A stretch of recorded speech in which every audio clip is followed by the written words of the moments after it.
भरत मुनि नाट्यशास्त्र के विषय में वर्णन करते हुए कहते हैं कि मैंने जिस नाट्यशास्त्र की रचना की है उसका अभिनय 3 वृत्तियों में समाहित रहता है, जैसा कि उन्होंने 41वें श्लोक प्रथम अध्याय में वर्णन किया है। भारतीं सात्वतीं चैव वृत्तिम् आर्भटीं तथा समाश्रितः प्रयोगस्तु प्रयुक्तो वै मया द्विजः। वो कह रहे हैं, हे ऋषियों, द्विजः शब्द यहाँ ऋषियों के लिए प्रयोग में लिया गया है। हे ऋषियों, मैंने भारती, सात्वती और आर्भटी ये नाट्य की 3 वृत्तियां हैं जिनके अंतर्गत नाटक का अभिनय किया जाता है। इनमें से किसी भी एक वृत्ति के अंतर्गत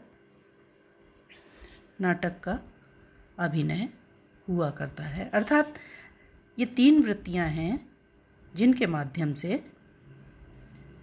नाटक का मंचन हुआ करता है।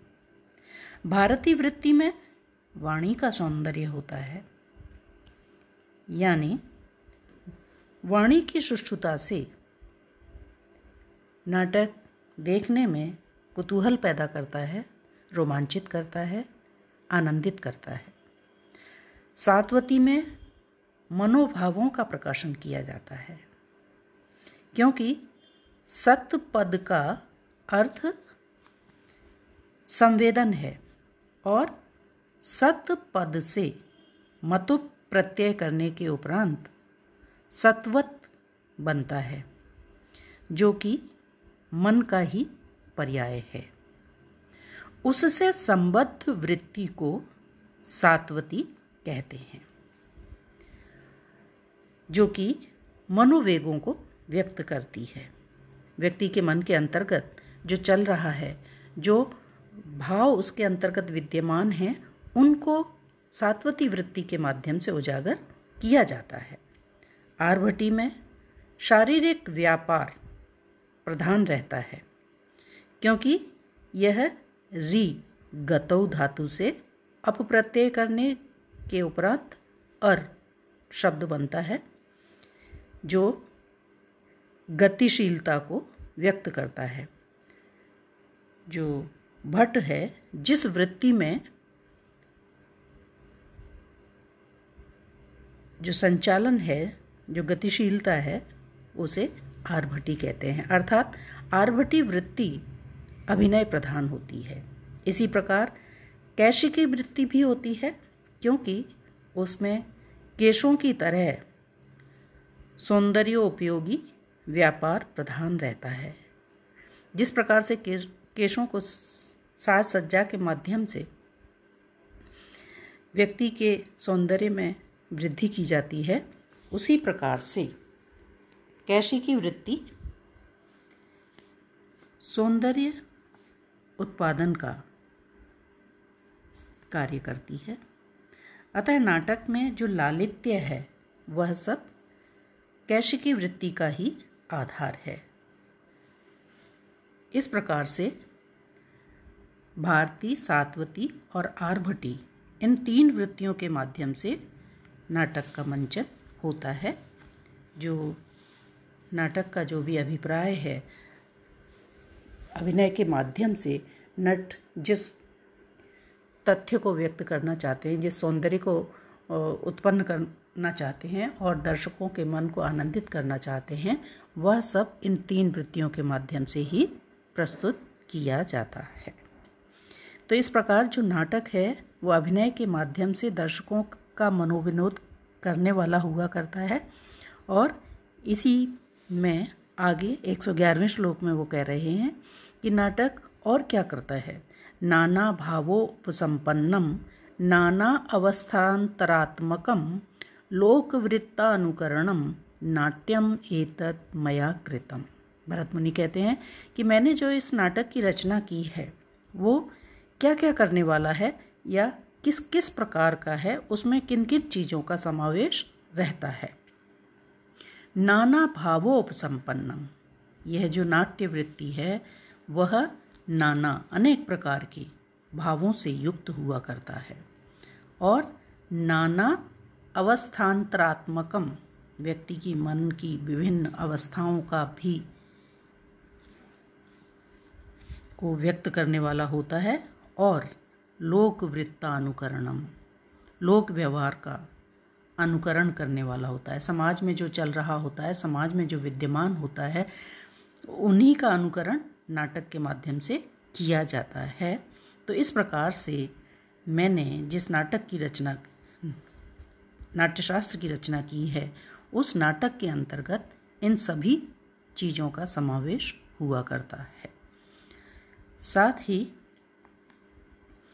ये इसका मकसद क्या है, नाटक और क्या करता है, दुखार्तानाम, शमार्तानाम, लोकार्तानाम, शोकार्तानाम, तपस्विनाम विश्रांतिर्जननम काले नाट्यम एतत् भविष्यति। ये जो नाटक विधा है, ये जो नाटक है, वह क्या क्या करने वाला होगा। दुखार्तानाम, जो दुख से पीड़ित हैं, किसी भी प्रकार के शारीरिक, मानसिक इत्यादि दुखों से जो पीड़ित व्यक्ति हैं, वो उनके दुख को दूर करने वाला, यानी क्षणिक कुछ समय तक नाटक को देखने के पश्चात व्यक्ति अपने दुख दर्द को भूल जाता है, वो उसमें इतना रम जाता है, खो जाता है, वो नाटक उसके मन के इतने करीब पहुंच जाता है कि वो अपना व्यक्तिगत जो भी आवेग है, जो भी दुख है, दर्द है, पीड़ा है, उसे भूल जाता है और आनंदित होता है। इसी प्रकार से श्रमार्तानाम, जो श्रम करने के कारण बहुत अधिक थक गए हैं, शिथिल हो गया है जिनका शरीर, तो वो नाटक में खो करके पुनः स्फूर्ति को प्राप्त करने वाले हुआ करते हैं। इसी प्रकार से और दुखार्तानाम, जो विश्रांति जननम, तो इस प्रकार से दुखी, शोकग्रस्त और थके हुए लोगों के लिए विश्रांति प्रदान करने वाला, शांति देने वाला, उन्हें उनके मन को, संतप्त मन को तृप्त करने वाला, आनंदित करने वाला, उनके दुख दर्द को दूर करने वाला होगा। अर्थात नाटक को देख करके व्यक्ति के मन में कुछ समय के लिए अपने दुख दर्द को भूलकर आनंद की प्राप्ति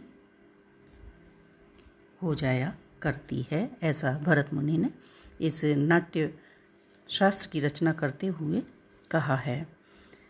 और वो इसी के संदर्भ में आगे 115वें श्लोक में कह रहे हैं, न तच्च ज्ञानम न तच्छिल्पम न सा विद्या न सा कला न असौ योगो न तत्कर्म नाट्ये अस्मिन् यन्न दृश्यते।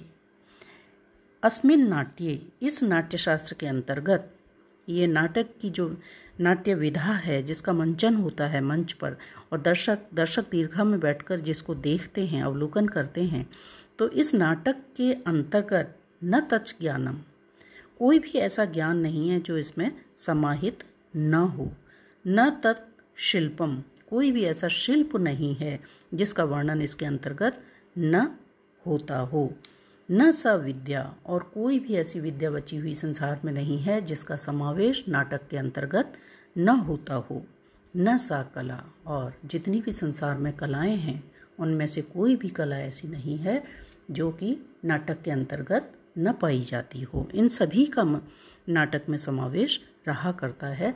तो नाटक का जो परिवेश है, जो कलेवर है, वो बहुत ही व्यापक, बहुत ही विस्तार को लिए हुए है। इसमें सभी चीज़ों का, सारा संसार एक तरह से इसमें समाया हुआ है, क्योंकि विविध अवस्थाओं का, विविध